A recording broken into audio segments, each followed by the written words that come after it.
30 rumah rusak karena hujan lebat disertai angin kencang di Lombok Timur, Nusa Tenggara Barat. Petugas menyebut jumlah rumah rusak masih dapat bertambah.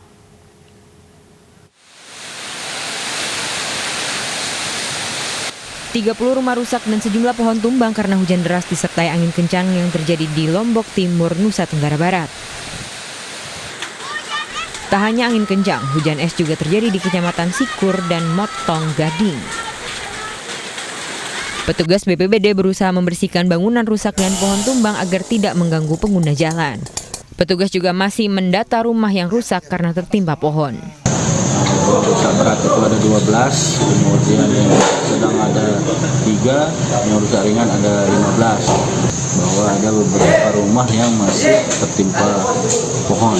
Nah, kebetulan pada hari ini kami akan turun lagi ke lokasi untuk kita sisir kembali. Pemda setempat telah mengirimkan bantuan berupa bahan pokok selimut hingga obat-obatan untuk para korban. Dari Lombok Timur, Nusa Tenggara Barat, Ramli Nurawang, iNews melaporkan. Seekor ular piton atau ular sanca menyelinap ke atap plafon rumah warga di Jepara, Jawa Tengah. Pemilik rumah meminta bantuan petugas pemadam kebakaran Kabupaten Jepara untuk mengevakuasi ular.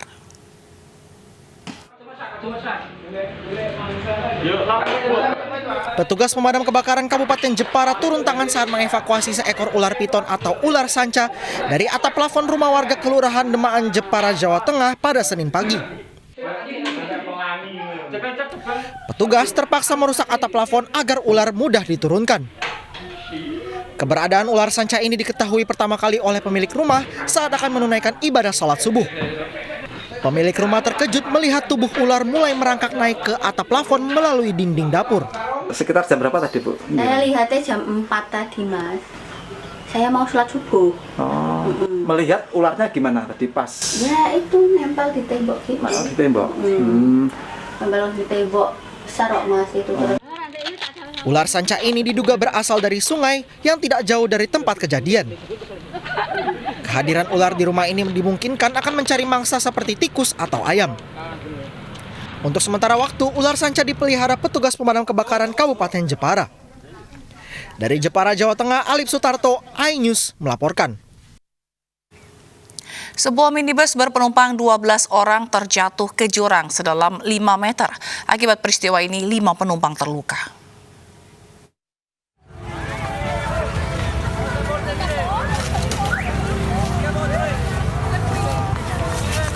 Video amatir warga merekam sebuah minibus terjun ke jurang sedalam 5 meter di Jalan Poros Maros, Bone, Kabupaten Maros, Sulawesi Selatan. Insiden ini sempat menjadi tontonan warga dan pengendara lainnya yang berupaya menolong 12 penumpang dan sopir yang terjebak di dalam mobil. Polisi yang menerima laporan menggelar olah tempat kejadian perkara dan mengevakuasi seluruh penumpang. 5 penumpang luka ringan, 3 diantaranya dibawa ke Rumah Sakit Umum Daerah Maros. Kecelakaan tunggal berawal saat minibus bergerak dari arah Kota Maros menuju arah Kabupaten Bone, Sulawesi Selatan. Namun naas, mobil hilang kendali saat berada di jalur menurun dan tikungan.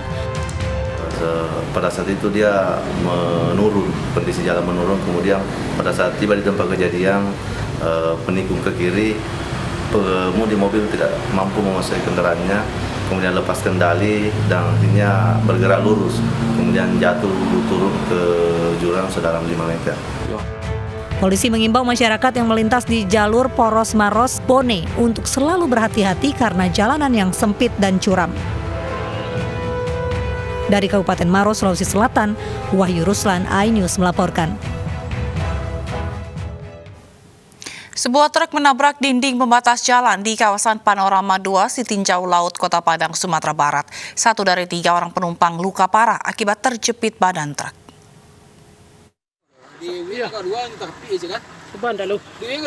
Truk bermuatan air bersih yang melaju dari arah Solok menuju Kota Padang menabrak dinding pembatas jalan Senin pagi di jalur lintas Sumatera Padang Solok.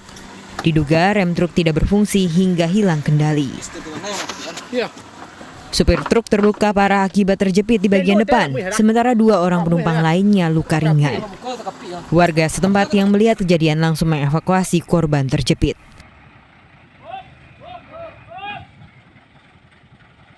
Ya bang. Iya bang. Istrinya luka-luka bang. Luka-luka parah lah bang. Oh, luka-luka parah ya bang. Proses evakuasi berlangsung selama 1 jam. Akibat kejadian ini terjadi kemacetan panjang di jalur lintas Sumatera Padang Solok. Dari Padang, Sumatera Barat, Budi Sunandar, iNews melaporkan. Pemirsa, ratusan orang berunjuk rasa di depan gedung DPRD Sumatera Utara menolak kedatangan Rizik Syihab di Kota Medan dan Sumatera Utara. Mereka tak ingin kedatangan Rizik Syihab mengganggu toleransi beragama.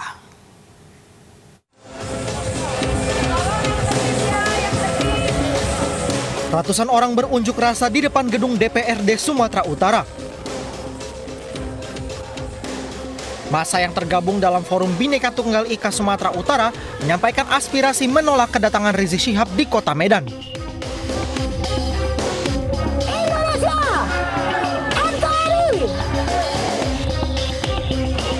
Mereka tidak ingin masyarakat Kota Medan dan Sumatera Utara terpecah akibat adanya ujaran kebencian dan terganggunya toleransi umat dengan kedatangan Rizik Syihab.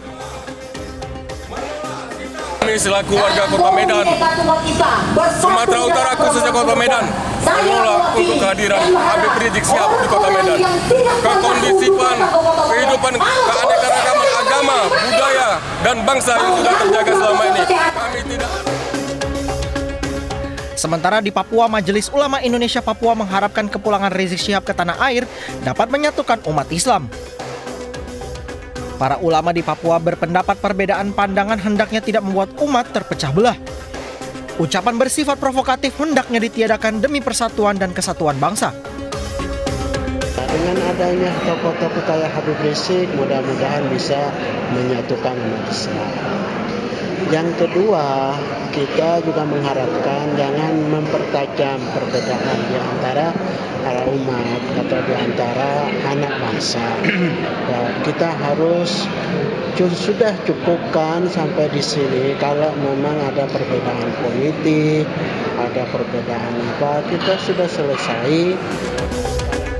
Ulama Papua berharap pemerintah menjalin hubungan yang baik dengan Rizik Syihab sehingga bisa bersama-sama membangun bangsa dan negara.